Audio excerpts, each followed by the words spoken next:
So how do you start a consulting business on the side? In this video, I'm going to share with you how you can start your own consulting business, how you can pretty much ensure your success, and what to do to get this thing started.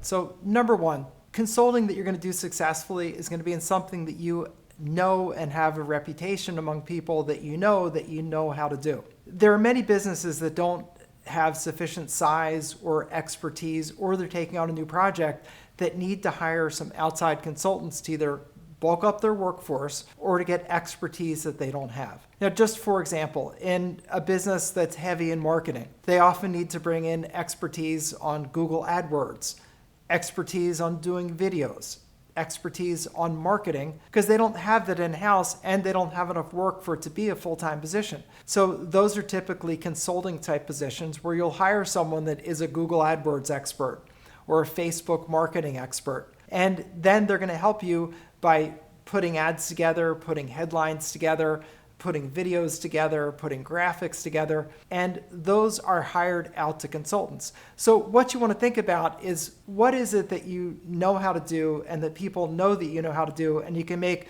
a cohesive story about it. And there are many things that reach this category that might not be something as fancy as Google AdWords, could be something as simple as bookkeeping services. Now, for many small businesses, their books are an absolute mess. Why are they? Because the business owner is busy doing the business of the business. They're trying to go out and get business. They're trying to supervise employees. They're trying to get the work done. And often the bookkeeping is just a mess, and it sits there until January or February when they start panicking because they have to then, figure out how to get the books together to get to the accountant to do the taxes. So even something as simple as that, you can build an amazing business in bookkeeping. I know it seems odd, but you can build an amazing business in it where it might be you doing the work at first, and then as you get a lot of clients, if you want to expand your business, which is an if, it's your choice, you can bring on other bookkeepers to work under you within your system, and you could build a wonderful large business out of that. And the next question is, how do you do your marketing? Because for most small businesses,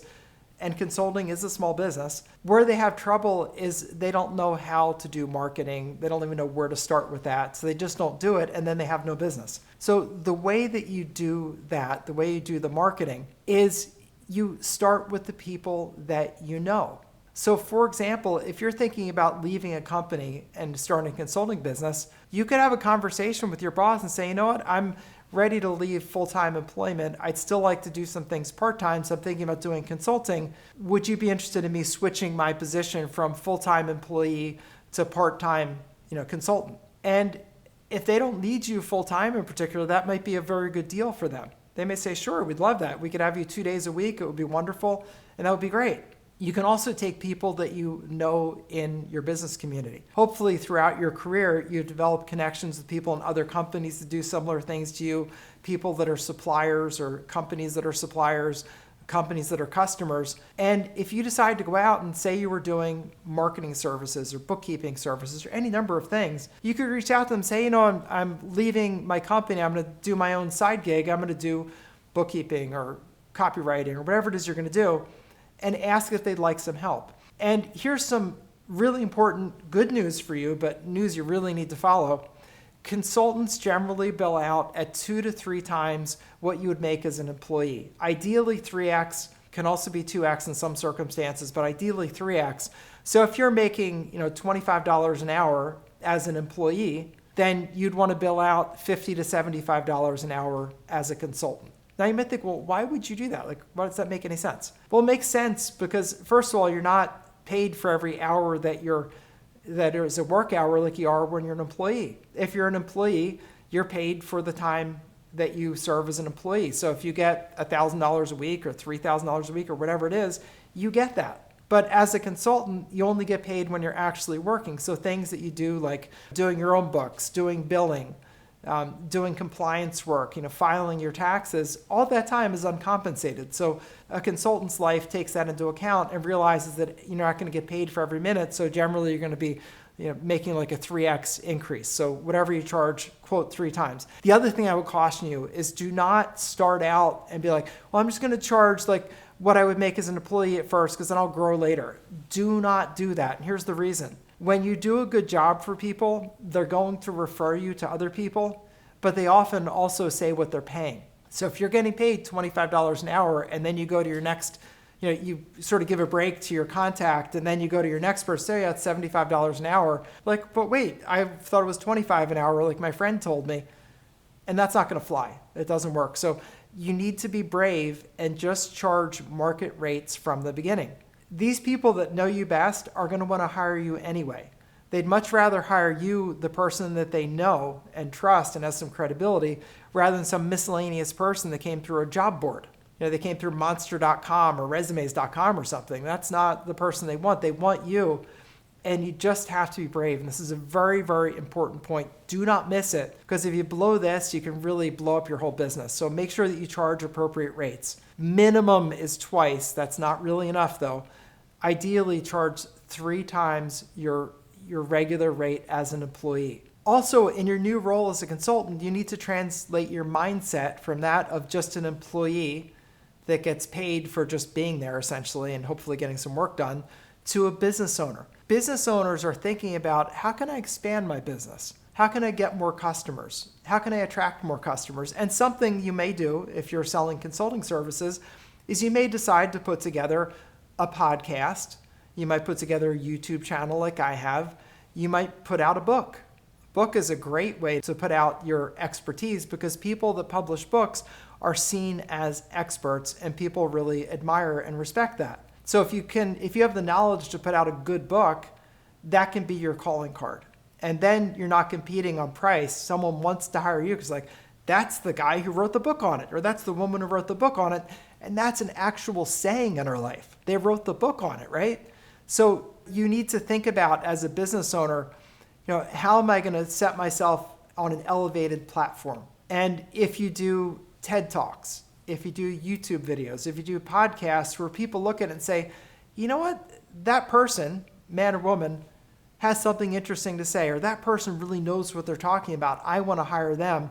That's your calling card. That's the perfect way to do it, because there you're not saying I'm a smart person, you're showing you're a smart person.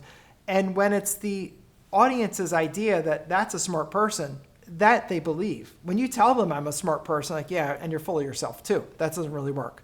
So make sure that you transition from worker bee to CEO mindset. And CEO mindset thinks about growth opportunities, thinks about positioning yourself properly, and thinks about how you can get other people to do the day-to-day tasks of your business. When I started out as a lawyer, I was brand new. I set up my own shop when I first came out. And an older lawyer said something really interesting to me. He said, oh, you should hire a secretary. I'm like, I can't hire a secretary. I have no money for a secretary. He said, no, you don't get it. He said, you actually can't afford not to hire a secretary. He said, if you don't hire a secretary, you're going to get so bogged down in the minutia at sending a FedEx or getting a courier or dropping something off or setting up appointments. He said, you won't be able to get anything done and you won't be able to make any money. He said, you're going to bill at $300 to $400 an hour, even as a new lawyer. And he said, you're going to pay your secretary $30 an hour. And he said, you can't afford to do that kind of work. He said, so just trust me, do it. And I did trust him, and he was right. You have to have other people to do those things. Like, she had to order the office supplies. Sometimes she had to run out and get supplies. She had to do all those things because otherwise it would have chewed up my day, and I would have spent like 2 hours a day on lawyering work, which meant I never would have gotten the client's work done, which would be very bad, and it'd be bogged down in frustrating work. So make sure that you're thinking about, as a business owner, how can I get other people to take things off my plate that other people can do? As the business owner, you're going to have a couple of very specific areas of expertise. You're going to be responsible for setting the direction, for picking your customers, for negotiating those deals, all things that set the tone for whether your business is going to be successful or not. And you can't afford to be bogged down in the minutia. So don't let that happen. Think like a CEO. And you want to start reading books that are meant for CEOs. You want to start educating yourself. So, cut out some of your time that you spend on entertaining kitten videos on TikTok, and instead spend your time learning about business and learning about how business is run. A really good place to start would be Michael Gerber's books called The E-Myth. Older books I know, but The E-Myth is exactly about the transition from being a worker that does something to being a business owner. And he's got great examples in that book, and really it'll completely shift your mindset to becoming a business owner. And I promise you, You can make money in even the simplest business. There are people that do dog walking, there are people that collect trash, there are people that do bookkeeping, there are people that do apartment building management, all relatively simple, straightforward tasks that they become multimillionaires because they learn to think of a business owner getting other people to do the things and leveraging their knowledge. When I was in college, my first really good business was I bought a franchise from an outfit called College Pro Painters. And during the summer, from May through September, we would paint houses. And I say we figuratively because I didn't pick up a paintbrush, but I did get the customers, negotiated the deals, and deployed the painters and supervised them. And I had 14 full-time people. We painted from May through the end of August. And I came back my first year to college with a new car and $20,000 in the bank. And that was pretty amazing, especially back then.